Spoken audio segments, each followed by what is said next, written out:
Si estás en Córdoba, estás en Ciudad Universitaria. Y un tema que tiene que ver con la ciencia, particularmente el conocimiento científico, Javier. Sí, Luis, doblemente interesante. ¿Por qué? Porque hay un trabajo, es un ensayo que han hecho dos profesores de la Universidad Católica de Córdoba, Ezequiel Flores Canter, que es investigador en psicología, becario del CONICET y docente de la Escuela de Negocios de la Católica, y el politólogo Mariano Mosquera, sobre las conductas cuestionables que hay en la investigación científica.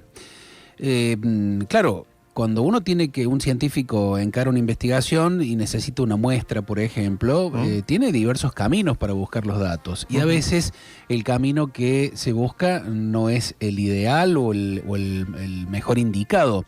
Y además, esto es interesante, no solamente por eso, sino porque ha recobrado interés internacional, porque a este trabajo se lo han publicado en la revista de Spanish Journal of Psychology de la Universidad de Cambridge. Le pido disculpas por mi pronunciación, pero es así.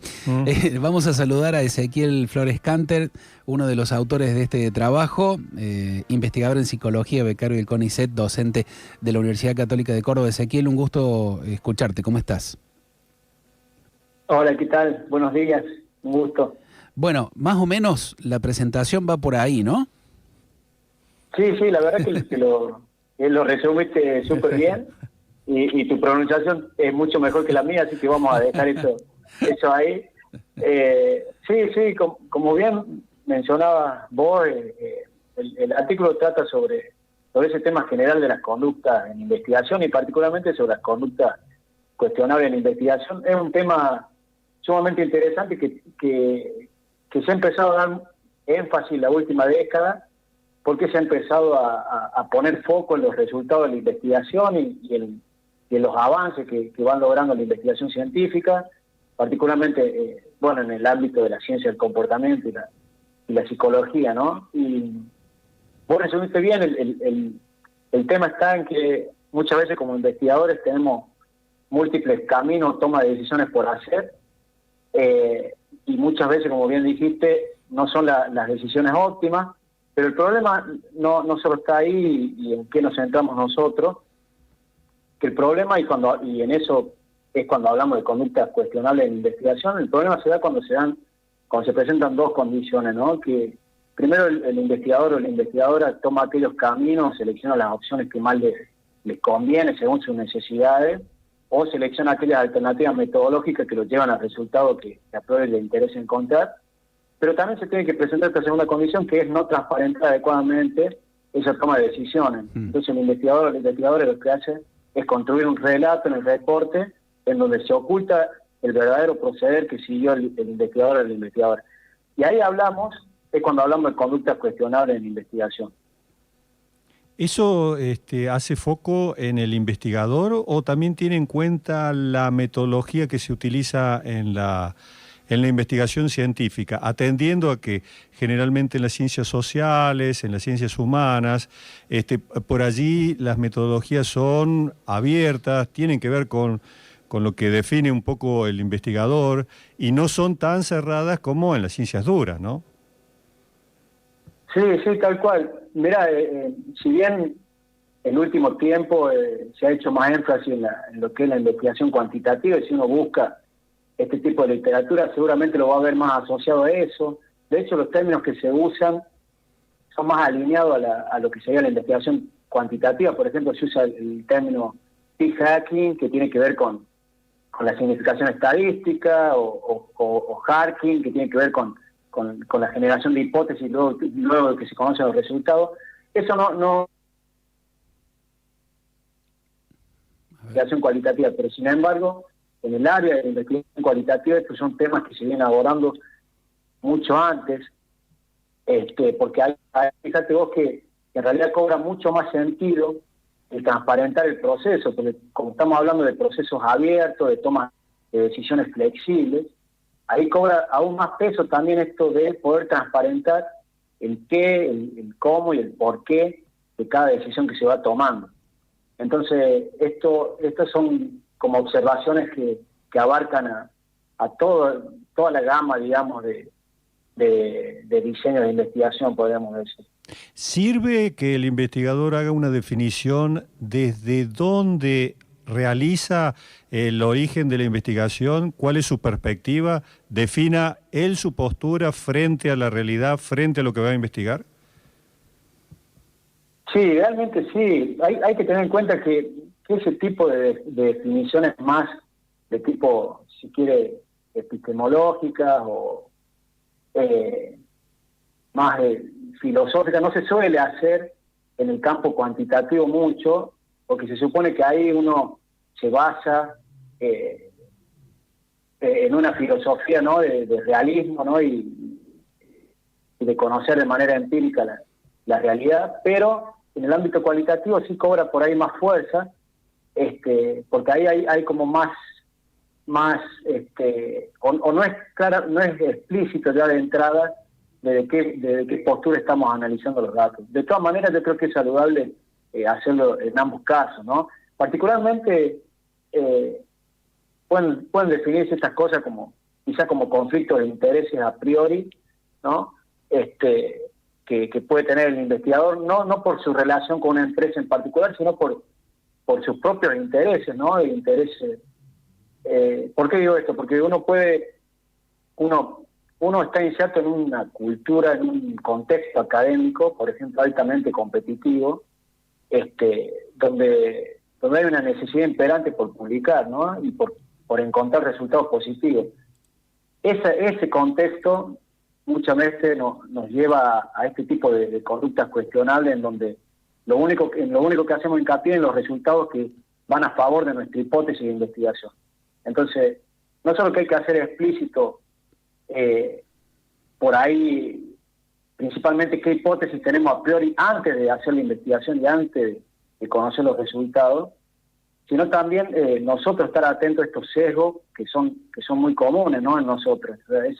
Esa necesidad por la misma presión laboral de encontrar resultados positivos, o esa tendencia en encontrar patrones en donde en realidad no lo hay, la necesidad de mostrar que estamos haciendo algo novedoso necesariamente, y en ese sentido es importante también tener en cuenta esto, ¿no? Estas conductas de investigación que se llaman cuestionables, a diferencia de las malas prácticas propiamente dichas, como puede ser el plagio malintencionado, el fraude, la falsificación, este tipo de conductas no suelen ser malintencionadas.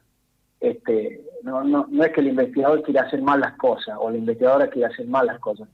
Son formas de hacer investigación que se han aprendido, que hasta no hace mucho tiempo se consideraban válidas, pero que dan cuenta de un proceder incorrecto, o que por lo menos no promueve la calidad de los resultados científicos.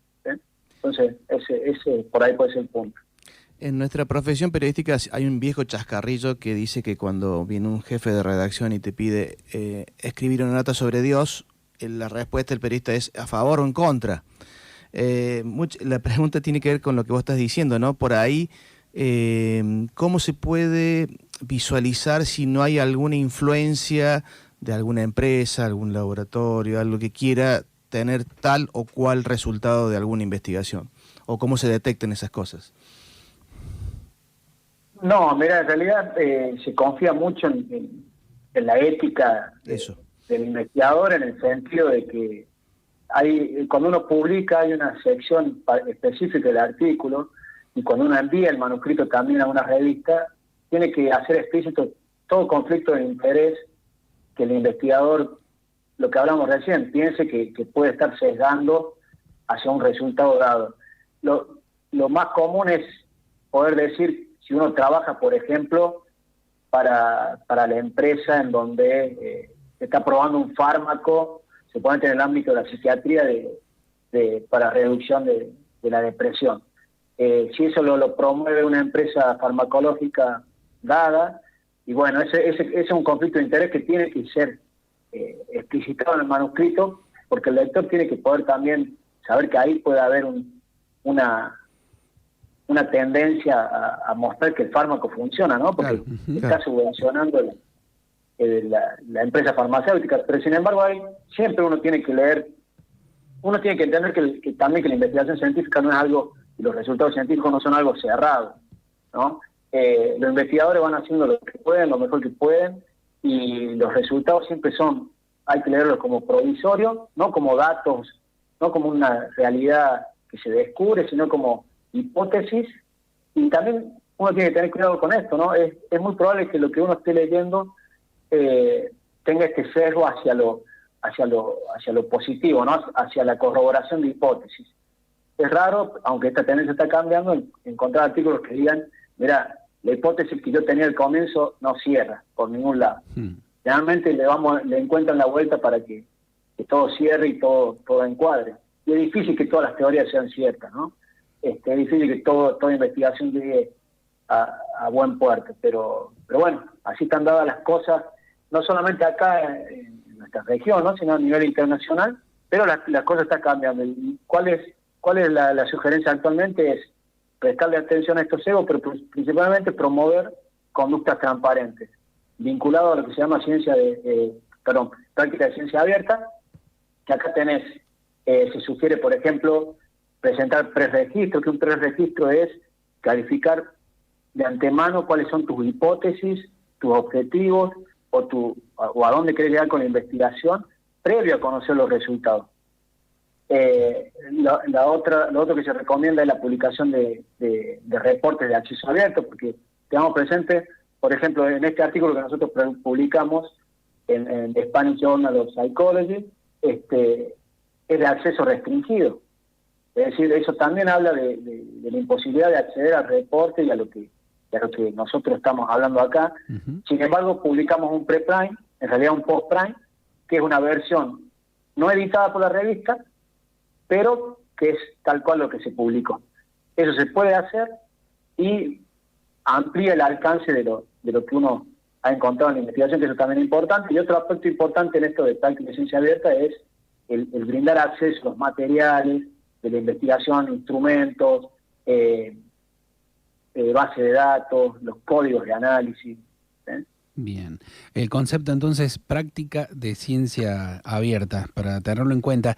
Ezequiel, ¿cómo llegaron a la revista de la Universidad de Cambridge? ¿Enviaron el trabajo, postularon? Más o menos contanos cómo es eso, porque habrá investigadores que les interesará saber.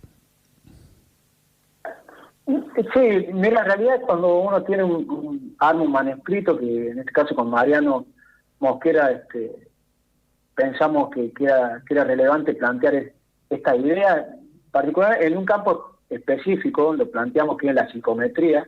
La psicometría es una rama de la psicología que se encarga de promover buenas conductas y métodos para lo que es desarrollo, adaptación y validación de mediciones en psicología, mediciones de factores como puede ser la depresión, el estrés laboral, la satisfacción laboral. En ese contexto planteamos el estudio, entonces tenemos que buscar una revista en donde se encargue de publicar ese tipo de artículos, ¿no? Claro. Entonces por eso es que fuimos a esta revista, también intentando que sea una revista que esté indexada en base de datos de prestigio, en el sentido de que intentan asegurar la calidad de los manuscritos que se publican. Uno tiene que entender que cuando uno publica se intentan mantener unos estándares de calidad. Y bueno, esta revista presentaba todos estos requisitos, lo enviamos ahí. También la revista estaba haciendo mucho hincapié en el último tiempo en lo que son promover buenas conductas en investigación psicológica. Entonces, bueno, nos pareció que cuadraba bien.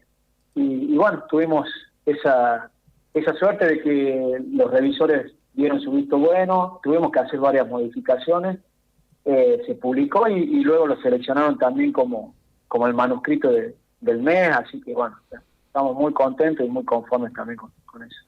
Excelente, Ezequiel, gracias por este tiempo que nos has dado, felicitaciones por este trabajo, esta publicación.